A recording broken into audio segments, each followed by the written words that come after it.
अस्सलाम वालेकुम दोस्तों, कैसे हैं आप लोग। लो जी, फेथ एक और वीडियो में आपका इस्तकबाल करता हूँ। मैं हूँ आपका दोस्त आरिज।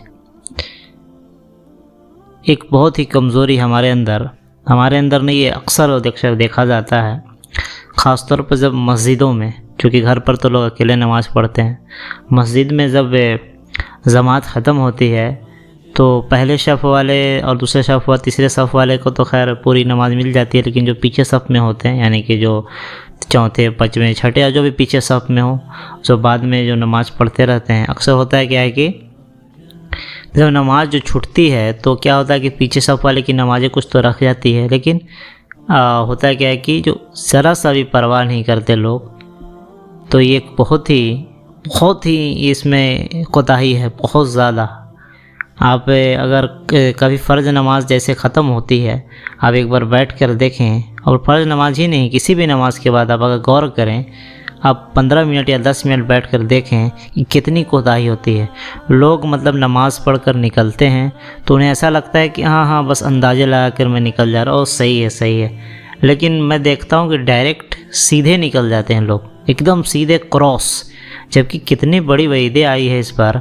थोड़ा सा गौर करते हैं कि अगर लोगों को नमाजी के आगे से गुज़रने का गुनाह मालूम हो जाए, 40 तक रुकने को तरजीह दें, मिनट हो या 40 सेकंड हो या 40 साल हो। आप समझ सकते हैं कि अगर लोगों को नमाजी के आगे से गुज़रने का गुनाह मालूम हो जाए तो 40 साल तक बैठे रहने को तरजीह दें।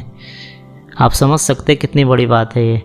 कसदन नमाजी के आगे से गुज़रने वाला शैतान है, उसको ज़बरदस्ती रोको। एक सहाबी ने अपने रिश्तेदार को, भतीजे को, उससे मारपीट कर ली नमाज में। बाद में उन्होंने बताया कि इस हदीस के तहत उन्होंने ये हरकत की कि हुआ क्या कि हमारे नबी सल्लल्लाहु अलैहि वसल्लम ने फरमाया कि अगर कोई मतलब एक तरह से होता है कि कोई चीज़ रख के कोई लोग नमाज़ पढ़ते हैं सामने, मतलब कोई एक दीवार बना लिया, एक आड़ बना लिया, कुछ ऐसा तख्ता वगैरह रख लिया कुछ, तो उसके सामने से लोग गुज़रते हैं तो कोई दिक्कत नहीं है। लेकिन उसके अंदर से अगर कोई गुज़र रहा है तो उसको 1-2 बार रोको, अगर नहीं रुक रहा है तो उसके साथ हाथापाई करो, चूँकि वह शैतान है। कशदन नमाजी के आगे से गुज़रने वाला शैतान है, उसको ज़बरदस्ती रोको। नमाजी के आगे से कसदन गुज़रना ज़मीन में धंस जाने से ज़्यादा बुरा है। अगर तुम नमाजी के आगे से गुज़रने का गुनाह मालूम हो जाए तो 100 साल तक खड़े रहो। आप समझ ले कितनी बड़ी बड़ी वईदें आई है। तो इस पर हम गौर और फिक्र करें, और चूँकि इसमें बहुत ज़्यादा कोताही है। थोड़ी बहुत कोताही रहती तो बर्दाश्त कर लिया, लेकिन इस मामले में बहुत कोताही होता क्या है कि मतलब जो और ये ज़्यादातर कोताही बड़े लोगों में बहुत ज़्यादा कोताही है, और उनको कोई बोलने वाला भी नहीं होता है। बच्चे तो फिर भी उनको कोई बोल देता है कि नमाजी है, रुक जाओ, इधर उधर से मत जाओ, लेकिन बड़े लोगों को कोई जल्दी बोलता ही। और होता क्या है कि वो मतलब नमाज़ पढ़ के लोग उठते हैं और बस उनको बस निकलना है गेट से बाहर, जैसे भी निकलें, यहाँ से क्रॉस करें, यहाँ से क्रॉस।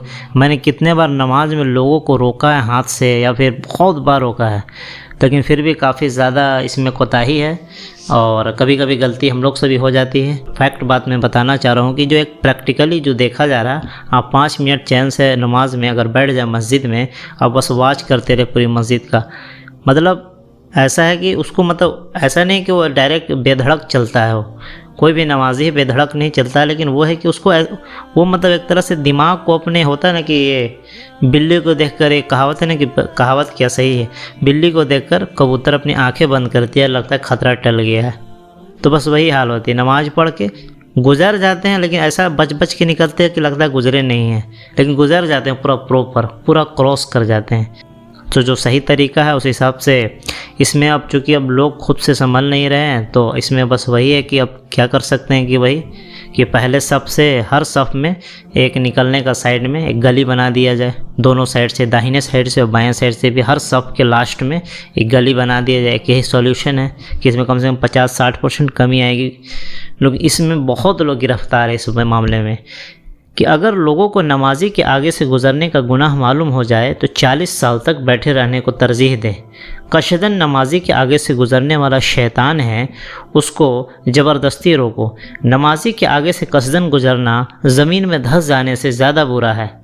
अगर तुम नमाजी के आगे से गुज़रने का गुनाह मालूम हो जाए तो 100 साल तक खड़े रहो। تو اس کا بات کا خاص خیال رکھیں اور اس بات کو پھیلائیں، جتنا ہو سکتا ہے پھیلائیں، چونکہ یہ جنرل بات ہے اور یہ بہت بڑی بات ہے۔ چھوٹی چھوٹی باتوں پر غور کرنے سے ہی مطلب ہمارے ایمان میں اور ہمارے عمل میں نکھار پیدا ہوگا۔ امید ہو کہ ہم سب اس بات کو خود بھی سمجھیں گے اور لوگوں کو بھی سمجھائیں گے۔ اسلام اسی کا تو نام ہے، خود سیکھنا پہلے، پھر آس پاس اپنے جو نزدیکی لوگ ہیں، پھر اس سے بھی باہر، پھر اس سے باہر۔ بس اسلام ایک طرح سے یہی خوبصورتی ہے اسلام کی کہ ایک درد ہو، ایک فکر امت کی ہمیشہ اپنے سینے میں رہنے چاہیے۔ ایک فکر ضرور رہنے چاہیے، آپ کام کریں چاہے نہیں کریں آپ، لیکن ایک فکر ہونے چاہیے اور ایک پوزیٹیو مائنڈ ہونا چاہیے کہ ہاں میں موقع ملا تو میں ضرور اپنا کام کروں گا اسلام کے لیے، اور میں کام کروں گا دین کا۔ موقع ملا تو نہیں تو اس میں ایک دم تگ و دو میں کوشش میں رہنا چاہیے، اور جیسے ہی موقع ملے ایک دم چوکا مار دیں، ذرا سا بھی نیکی کمانے میں پیچھے نہ ہٹیں، ذرا سا بھی نہیں ہٹیں۔ خاص طور پہ ایک چیز ہے جو سب سے نچلے لیول کا ایمان ہے، اس پر غور کریں کہ سب سے نچلے لیول کا مطلب طرح سے درجہ ہے ایمان کا، ایمان کی جو بہت زیادہ شاخیں ہیں، وہ سب سے اوپر کی شاخ جو ہے کلمہ کا اقرار لا الہ الا اللہ، اور سب سے نچلی جو ایک طرح سے یہ ہے کہ راستے سے کسی تکلیف دے، جیسے کہ ہو گیا آپ کو کوئی نوکیلا پتھر ہو گیا، کوئی کانٹا ہو گیا، کوئی بھی اینٹا پتھر، راستے میں کوئی بھی چیز رکاوٹ ہے، کیلے کا چھلکا ہو، آم کا چھلکا ہو، کوئی بھی رکاوٹ چیز ہو، اس کو سائڈ کر دینا، تو یہ سب سے نچلا لیول کا ایمان ہے۔ تو آپ ایک طرح سے ایک مطلب ایک کہنے کا مطلب اسکیل ہے یہ، اس کو چیک کرنے کا اپنے ایمان کے لیول کا کہ ہم راستے سے گزرتے ہیں تو ان سب چیزوں کو سائڈ کرتے ہیں کہ نہیں۔ تو یہ ایک بہت ہی باریک بات ہے، اس پر غور کرنے کی بات ہے کہ مطلب ایک طرح سے یہ سب سے نچلے لیول کا ایمان کے بارے میں بتایا گیا ہے کہ یہ سب سے نچلے لیول کا ایمان ہے کہ راستے سے کسی تکلیف دہ چیز کو ہٹانا۔ اگر ہم اسے نہیں ہٹاتے ہیں تو یہ ایک طرح سے اس بات کو اگر ہم دوسرے انداز سے لیں تو ہمارے ایمان کو خطرہ ہے اس میں۔ اور اسی طرح کی پہلے لیول کے ایمان کی اس کو ہاتھ سے روکنا، دوسرے لیول کا ایمان کی زبان سے اس کو بولنا، اس کو سمجھانا، اس کو مطلب زبان سے جتنا روک سکتے ہیں روکے، اور تیسرا کہ اپنے دل میں برا جاننا۔ اگر یہ تینوں لیول کے علاوہ بھی اگر کوئی لیول نہیں ہے تو پھر آپ سمجھ لیں ایمان کا کون سا لیول ہے۔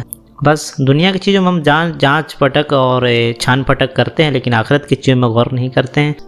قصہ مختصر کہ ہمیں نمازی سے آگے سے نہیں گزرنا چاہیے، اور اس بات کو خود تک ہی اور لوگوں تک پہنچانا چاہیے کہ کتنی بڑی بات ہے یہ، اور اس پر غور و فکر کرانی چاہیے کہ چھوٹی چھوٹی بات بہت بڑی ہے۔ تو انشاءاللہ ہم کوشش کریں گے کہ نمازی کے آگے سے گزرنے سے گریز کریں، اور لوگوں کو بھی سمجھائیں گے، خود بھی سمجھیں گے انشاءاللہ۔ اللہ تعالی ہمیں توفیق عطا فرمائے کہ اسلام کی ہر چھوٹی چھوٹی باریک باتوں پر غور کرے اور اپنے ایمان کے لیول کو بڑھاتے رہیں، کیونکہ یہ ختم ہو جانی ہے۔ جو آیا 50 سال کا ہوا، 60 سال 70 سال ختم ہو گیا، کتنے لوگ آئے، کتنے لوگ، کروڑوں لوگ آئے، اربوں لوگ آئے چلے گئے، کیونکہ یہ ہم لوگ ہمیشہ اس مسجد میں یا اس جگہ پر نماز نہیں پڑھتے رہیں گے۔ آج ہم پڑھ رہے ہیں، کبھی کوئی اور پڑھے گا، 50 سال بعد کوئی اور پڑھے گا، اس کے بعد کوئی اور پڑھے گا۔ اللہ تعالیٰ ہمیں اسلام کی ہر باتوں پر غور و فکر کرنے کی توفیق عطا فرما، اور ایک ایک باتوں کو سیریس لینے کی توفیق عطا فرما، کیونکہ اگر ہمارا دماغ اس قابل ہوتا، ذرا غور کر، ذرا سوچے اس بات پر کہ ہمارا دماغ اگر اس قابل ہوتا تو اللہ تعالیٰ رسولوں کو، کتابوں کو کیوں بھیجتا؟ لیکن ہمارے دماغ اس لیول کا نہیں ہے۔ ہمارے وحی جو ہوتی ہے، جو حکم الہی ہے اور جو بھی احکامات آتے ہیں، وہ ہمارے دماغ سے اوپر کی چیز ہے، لیکن وہ ہماری بھلائی کے لیے ہوتی ہے، تو اس میں زیادہ دماغ نہیں لگانا ہوتا ہے، اس میں بس اس کو فالو کرنا ہوتا ہے۔ تو انشاءاللہ یہ بات انشاءاللہ ہم کوشش کریں گے کہ ہم اور لوگوں کو بھی سمجھائیں گے، خود بھی سمجھیں گے، اور اویرنیس پھیلائیں گے، اور اس کو زور دیں گے، ہر چیز کو زور دینے کی عادت ہمارے اندر ہو، کہ روکنے کی عادت ہو کہ ہاں آپ نمازی کے آگے سے نہ گزریں۔ انشاءاللہ اللہ تعالی ہمیں کہنے سننے زیادہ عمل کرنے کی توفیق عطا فرما، آمین۔ جاتے جاتے اس ویڈیو کو لائک، شیئر، سبسکرائب کرنا نہ بھولیں۔ السلام علیکم۔